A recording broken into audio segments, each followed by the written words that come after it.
Folder بنائیں، اس کو open کریں اور جو فائل کا نام ہے وہ اسی جس نام سے آپ نے بیک اپ لینا ہے اس کمپنی کا نام لکھیں اور یہ سیو کر دیں، تو یہ آپ کا بیک اپ بن جائے گا.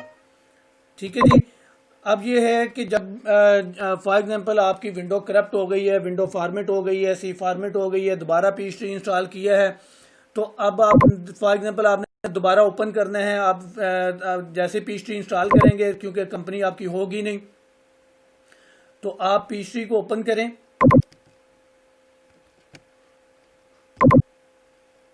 پی ایچ ڈی کو جیسے ہی آپ اوپن کریں گے تو جو فرنٹ پہ سکرین آئے گی، یہاں پہ آپ نے اس کو بند کرنا ہے اور فائل میں جانا ہے، فائل مینیو کے اندر، اور یہاں پر ہے ریسٹور کی آپشن.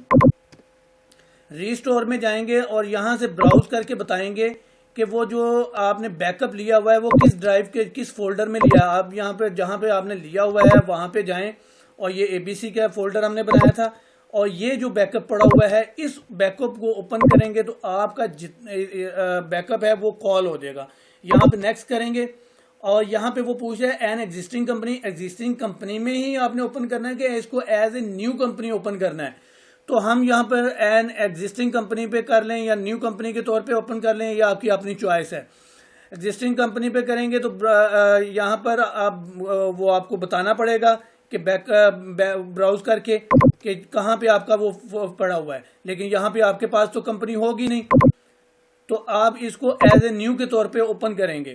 یہاں پر آپ کا وزٹ سٹارٹ ہوگا، نیو کریں گے، کسٹمائز فارم، ویب ٹرانزیکشن، یہ آپ نے کلک کرنا ہے ان کو. اس کے بعد کمپنی ڈیٹا پر آلریڈی وہ کلک ہوگا، نیکسٹ پہ کلک کریں گے. نیکسٹ پہ کلک کرنے کے بعد وہ بیک اپ کا مطلب وہ فائل آٹومیٹکلی اٹھا لے گا جو آپ نے وہاں. فنش پہ کلک کریں گے تو یہ آپ کی پوری کمپنی اوپن ہو جائے گی ود ڈیٹا. جتنا آپ نے اس کے اندر ڈیٹا سٹور کیا ہوگا وہ سارا کا سارا اوپن ہو جائے گا. یہ ہے بیک اپ اور ریسٹور کا مقصد. اس کے بعد ہمارا جو ہے سلیکٹ امپورٹ اینڈ ایکسپورٹ. یہ ہوتا ہے کہ اگر آپ نے کوئی ڈیٹا آپ نے امپورٹ کرنا ہے یا ایکسپورٹ کرنا ہے تو اس کے لیے آپ نے سلیکٹ امپورٹ پہ کلک کریں گے. اب یہاں پہ آپ وہ پوچھتا ہے کہ اکاؤنٹ ریسیویبل میں سے ڈیٹا اٹھانا ہے، اکاؤنٹس پیبل میں فار ایگزامپل اکاؤنٹ ریسیویبل سے سیل جرنل، یہ آگے ہم ڈسکس کریں گے تب آپ کو سمجھ آئے گی. پھر میں آپ کو بتاؤں گا کہ کس رپورٹ کو کس ڈیٹے کو آپ نے ایکسپورٹ کرنا ہے یا امپورٹ کرنا ہے. یہ تھا ہمارا فائل مینیو. ایڈٹ مینیو میں اتنا روٹین کا کام نہیں ہوتا، کٹ کاپی پیسٹ وغیرہ ہوتا ہے جو ہمارے اتنا زیادہ یوز میں نہیں آنا. یہ ہم آگے یوز کریں گے جب ہم اس کو مزید ڈیٹا انٹر کریں گے تب ہمارے یوز میں یہ مینیو ہوگا. اس میں ہے مینٹین مینیو. مینٹین مینیو میں آپ کو ڈیٹیل میں نہیں بتاؤں گا، ڈیٹیل میں ہم آگے پڑھیں گے کہ اس میں ہم نے کیسے کام کرنا ہے. اس میں مینٹین مینیو کے اندر ہے سب سے پہلے کسٹمرز پراسپیکٹس. اس کو ہم کسٹمر بول دیں یا پراسپیکٹس بول لیں، ایک ہی چیز ہے. کسٹمر کا مطلب ہے جن کو ہم نے چیزیں سیل آؤٹ کرنی ہیں، جن کو ہم نے پروڈکٹ سیل کرنی ہے، یہ مینٹین مینیو میں کسٹمر ہم ان کو بولیں گے. وینڈر کا ہے مطلب ہے جن سے ہم چیزیں پرچیز کرتے ہیں. امپلائیز کا مطلب ہے یہ کہ جو ہمارے کمپنیز کے امپلائیز ہوں گے ان کو ہم نے یہاں پر انٹر کرنا ہے. چارٹ آف اکاؤنٹ جو میں نے لاسٹ ٹائم سے لیکچر نمبر 2 میں ڈسکس کیا تھا کہ چارٹ آف اکاؤنٹ جو بنانا ہے وہ ہم نے یہاں پہ بنانا ہے. انوینٹری آئٹم، انوینٹری آئٹم کے ہیڈ یہاں پہ ہم کھولیں گے کہ ہمارے پاس آئٹم کون کون سی ہیں جن کو ہم نے سیل کرنا ہے. آئٹم کی پرائز یہاں پہ ڈسائیڈ ہوں گی آئٹم پرائز کے اندر. یہاں پہ جاب کاسٹنگ بتایا جائے گا کہ جاب کاسٹ کیسے کرنا ہے. فکس ایسٹ، فکس ایسٹ کون سے ہیں. کمپنی انفارمیشن، کمپنی انفارمیشن کہ جو ہم نے اگر کوئی ایڈٹ کرنی ہے تو یہاں پہ ہیں. میمورائز ٹرانزیکشنز، یہ یہاں سے ہم انوائسنگ وغیرہ، پرچیز آرڈر، پیمنٹس وغیرہ جنرل انٹری کریں گے. یہاں سے ڈیفالٹ انفارمیشن جو ہماری ڈیفالٹ کسٹمر کی انفارمیشن ہوگی، وینڈرز کی، امپلائیز کی جو ہم اوپر ڈسکس. سیل ٹیکس جو ہم نے ڈیسائیڈ کرنا ہے وہ یہاں سے ہوگا. یوزر، یوزر جو ہیں کہ ہم نے یوزر کون سے بنانے ہیں. فار ایگزامپل اس میں ہم جب کمپنی بنائیں گے تو ہم نے ایک سے زیادہ یوزر بھی بنا سکتے ہیں. یوزر کا مطلب یہ ہے کہ ہم فار ایگزامپل 3 یا 4 یوزر بناتے ہیں. ایک یوزر کو ہم کہتے ہیں کہ یہ صرف کسٹمر کو ڈیل کرے، باقی چیزیں اس کے لیے آف ہو جائیں گی.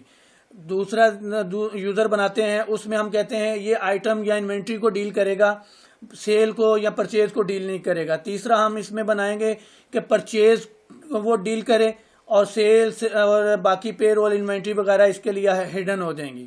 اسی طرح پے رول کو جو ڈیل کرے گا اس کے لیے inventory, general ledger, purchase, sale اور باقی چیزیں آن آف ہو جائیں گی۔ اس میں ہم ہر ایک کو رائٹس ان کے لمیٹڈ کر دیں گے تاکہ کوئی بندہ کسی کی ایکسیس میں نہ جا سکے۔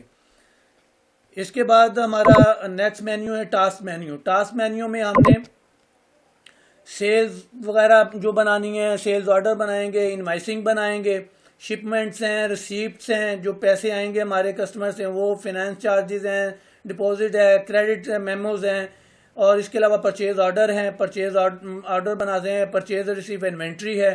اس میں ہم نے پرچیز جو ہماری پرچیز ہوں گی وہ یہاں پہ ریسیو کی انٹری کریں گے، یہاں پر پیمنٹس ہیں، پیمنٹس کی انٹری ہوں گی، چیکس جو رائٹ ہوں گے وہ یہاں پہ ہم کریں گے، وینڈر کریڈٹ میمو یہاں پہ ہم بنا سکتے ہیں۔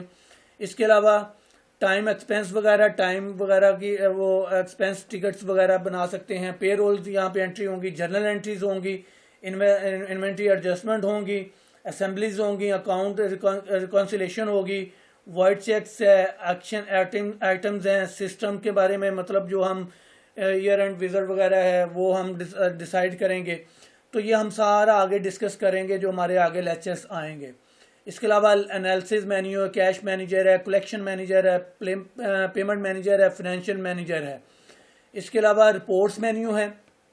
رپورٹس کے اندر ہماری اکاؤنٹ ریسیویبل سے ریلیٹڈ رپورٹس ہوں گی، جو ہمارے کسٹمرز ہوں گے، جو ہماری انوائسنگ ہوگی وہ ساری یہاں پر ہم رپورٹ، اکاؤنٹس پیبل جو ہمارے وینڈرز ہوں گے، جو ہماری پیمنٹس ہوں گی، جو ہمارے پرچیز ہوں گی، وہ ساری رپورٹس یہاں پہ چیک کریں گے۔ پے رول سے جو ہماری امپلائیز کی پے رولز ہوگی وہ ساری یہاں پر ہم چیک کر سکتے ہیں۔ جنرل لیجر جو ہماری ایکسپینس وغیرہ کی انٹریز ہوں گی، لیجرز کی انٹری ہوں گی، وہ سارے یہاں سے ہوں گے۔ فائنینشیل اسٹیٹمنٹ میں اندر ہم profit and loss account, balance sheet وغیرہ، ٹرائل بیلنس کی رپورٹس وہ ساری یہاں پر ہماری ہوں گی۔ انوینٹری سے ریلیٹڈ رپورٹس ہماری انوینٹریز میں ہوں گی، جاب سے ریلیٹڈ جابس میں ہوں گی، اکاؤنٹ ریکانسیلیشن کے ریلیٹڈ ہماری رپورٹس اکاؤنٹ ریکانسیلیشن میں ہوں گی، کمپنی کے بارے میں ساری رپورٹس ہماری کمپنی کی ہوں گی، اور یہ ساری چیزیں جو ہوں گی وہ ساری ہم ڈسکس کریں گے۔ یہ ہمارا آج کا لیکچر تھا، لیکچر نمبر 3، جو امید ہے کہ آپ کو اس کے بارے میں انفارمیشن ہو گئی ہوگی۔ بریف باقی ہم کل جو لیکچر نمبر 4 ہے وہاں سے ہم سٹارٹ کریں گے چارٹ آف اکاؤنٹ سے۔ سب سے پہلے ہم چارٹ آف اکاؤنٹ بنائیں گے، اس کے بعد ہمارے جو آگے لیکچر ہوں گے وہ ہم کریں گے۔